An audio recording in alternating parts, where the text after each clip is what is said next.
makakalawat sa lawas sa dugo ni Kristo, upat akong anak, o niya isara ang kinasal sa pari. Murag ang yang kaipon bro, yang gibiyaan, kay nangumpisal siya, o niya, makapabalik pa ba siya o magkalawat? Ang tubag niya na, grasya sa Ginoo kung nakapamalandong jud ka nga tinud-anan ka kabaguhan, una, kumpisal.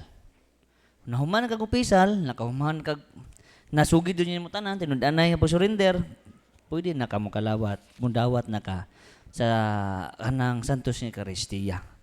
Wala nindot kayo nga grasya pud na sa Ginoo nga at least nahimong instrumento kaya ang ministry aron sa kabaguhan sa atong kalag. Nindot kayo na nga sa nakasign nga naminaw gyud ay sa mga ongkatism. Mao to tubag. Okay, dugang pangutana, matod pa ni bro, maapil ba ko sa sala sa akong mga anak? Ang akong anak nga babae na ay puyo-puyo nga babae. Ang akong anak nga lalaki na ay puyo-puyo usab nga lalaki. Ako silang gitambagan nga silutan kamo sa Dios. Apan wa sila motuo nako, Brad. Nasuko sila nako. Nagkulang ba ko unsa may akong buhaton?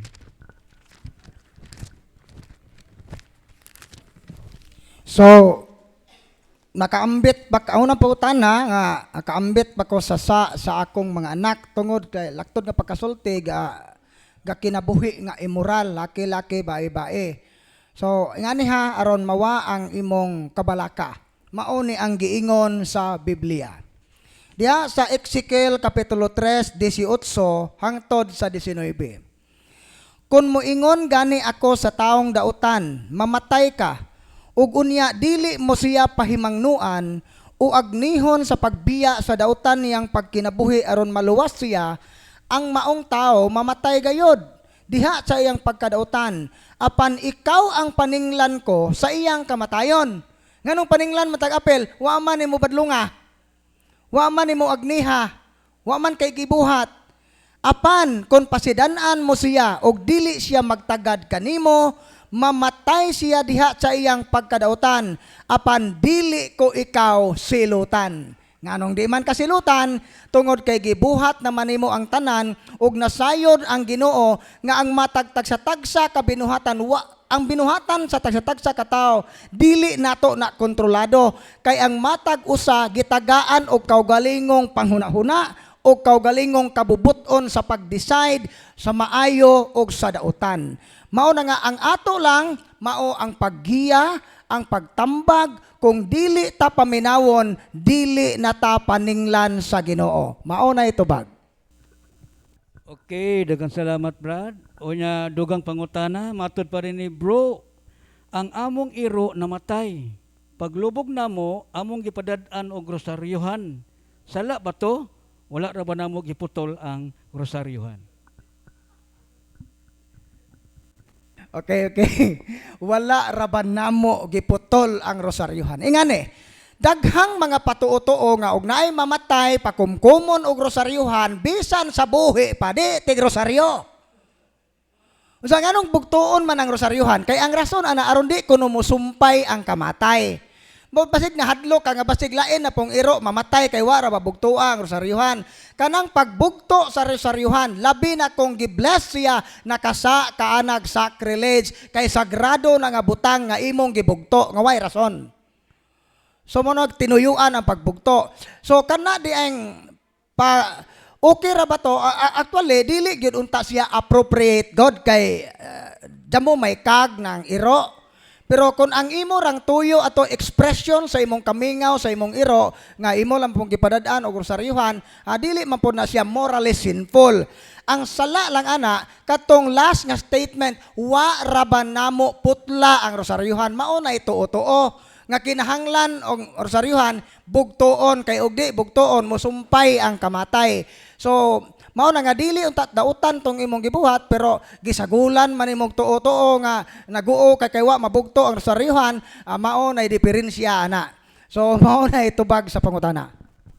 Okay, dugang pangutana, matod pa rin ni Brad, ano na ko'y special child mukuyog na mo kung musimba mi. Panahon sa mangalawat po siya, Brad. Wala siya nakakumpisal kay amang-amang man siya, pero gi-blessing siya sa pare o gibunyagan po siya. Pangutana, nakasala ba siya, Brad, nga nangalawat? So kung dunay pagtugot sa inyong pare, lo dili siya daw tan tungod kay ang babag sa pagkalawat mortal sin raman. Pero sa imong giingon nga special child, dili siya wala gyud na full knowledge. Kay dili man hingpit ang iyang kahibalo, itandi sa normal nga tao. So mao na nga dili siya sad-an kung mukalawat siya. Da karon mas maayo nga dunay pagtugot sa inyong pare kay ang inyong pare mangyoy mo discern sa sitwasyon kay siya may nakakita sa inyong sitwasyon, siya ang makahukom ana. Kung dunay pagtugot sa inyong pare kinsa man tang mosupak ana. So mao na itubag. Okay, dugang pangutana, Brad. Matod pa nini, Brad, sala ba ang pagbalibad sa bana nga makikhilawas bisan kasado mi? Kay aron paglikay nga mabuntis ko. Kay dili na okay sa ako akong lawas kung manganak pa ko. Pwede ba, Brad, ang bana balibaran?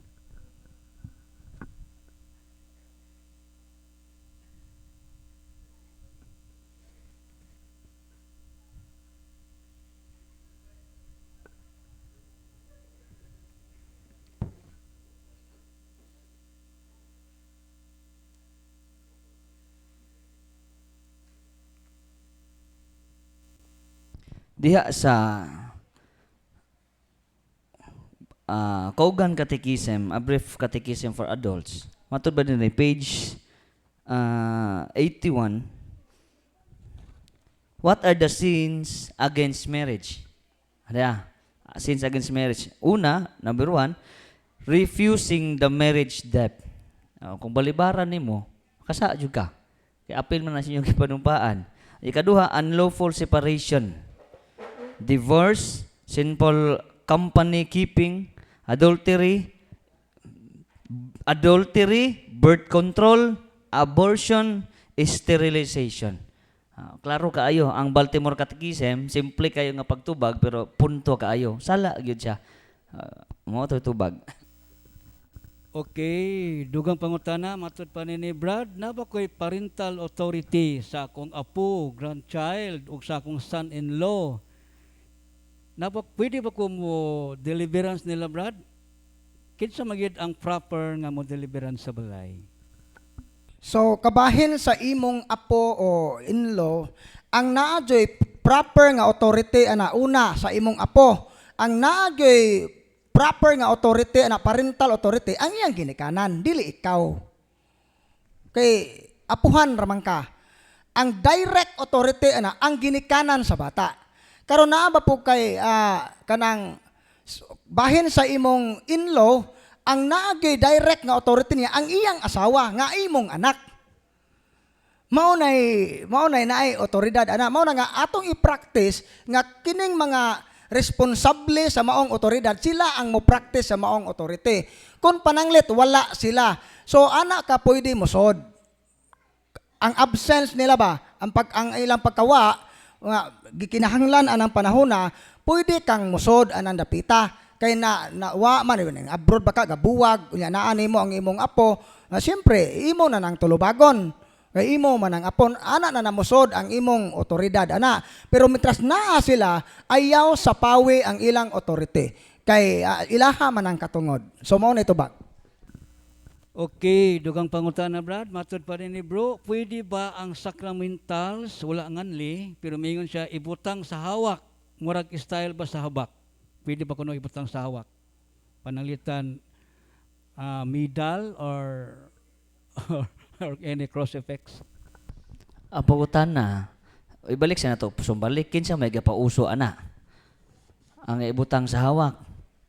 Muna, mubalik gubutag, usahay gamito po na to ato common sense. Og medal, ibutang nyo na to sa itong liog. Di ba? Og porsilas, lisupog atong ikwintas. Ay, lisupog ag porsilas, lisupog kwintas atong porsilas, dako po kayo. Itong ulo di masod. Maura, kanang manggod nga kanang maong nga mga, kinaiya, kanang nga maong nga mga binuhatan, iya mo guna sa tambalan. Iya na sa mga patuo-tuo nga kabilin sa mga katigulangan nga nadana to.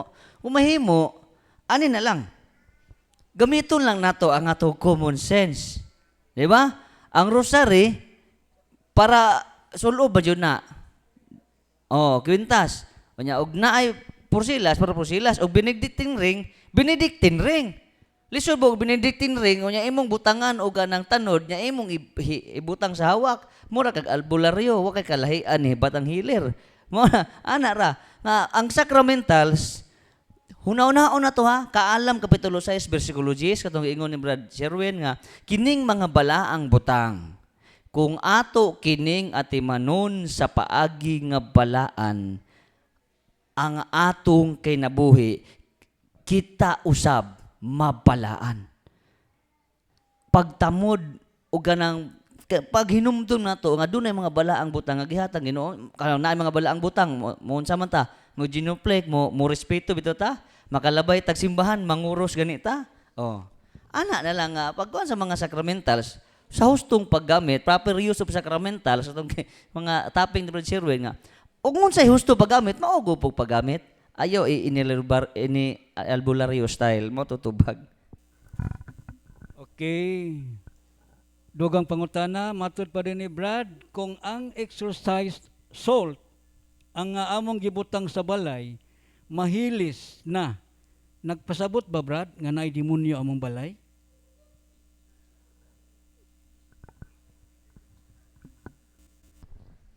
Naadyo demonyo kung ang puyo sa balay, way kabaguhan. Aha? Kung ang haraksol tra imong ginahuna ang anay demonyo kay lanay nahilis naadyo di demonyo. Nahadlok ka nga anay demonyo pero ang imong batasan parehas man pog demonyo. Balik ko na to. Ang kining mga balaang butang makahatod nato sa pagkabalaan. Mao na ingon si Kristo sa ni San Pablo 1 Pedro 1:16, pagbalaan kamo kay ako balaan man. Ang tuyo nining mga sacramentals makahinumdum ta sa mga balaang butang nga gibili ni Kristo sa iyang simbahan. Sa mga sacramentals, the more pa nga makahinumdum ta sa kabag-uhan nga da sa simbahan. Ang pinaka main ana, conversion sa kaugalingon. Sa ato pa, kabag-uhan sa kaugalingon. Magunsa man ang daghang kay kag bisa pag imo ng puno nag rock salt na imong balay, libutan nimo na kung ikaw ingapuyo, wa kay kabag-uhan. Jamu kay kabaguhan sa kaugalingon, wa kay simba-simba, di ka mag-ampaw santos nga rosaryo, useless. Kay nga naman, mag-agad ang paggamit sa sacramental sa disposisyon sa ning gamit. Kana man kung una ang mura mo ka na magical ba? Allah. Pero nindot para nako nindot po nga pangutanaha kay klaro jud pud nga curious pud siya. Mao na ni panahon nga maabrihan imong unahuna nga magtuon na pud ka sa panudlo sa simbahan. Mao na tinuog na ayawa kay ang atake sa yawa ordinary attack o kaduha extraordinary attack. Pero magbantay ta sa mga ordinaryo nga atake sa yawa. No? Misang pag maingong ka og mahilis ng asin, maana pa ka mong hunag na ayawa. Huna-una nga ang yawa. 1 Pedro 5:8 may sama sa usa ka leon nga nangitag tukbunon taga-adlaw. Wala ka na mga sacramentals, dipinsan na to na sa atong kaaway. Nakita ang mismo sa atong kaugalingon, dili ta may sama sa atong kaaway, sa batasan sa atong kaaway, nga mao ang yawa. Mo atong tubag.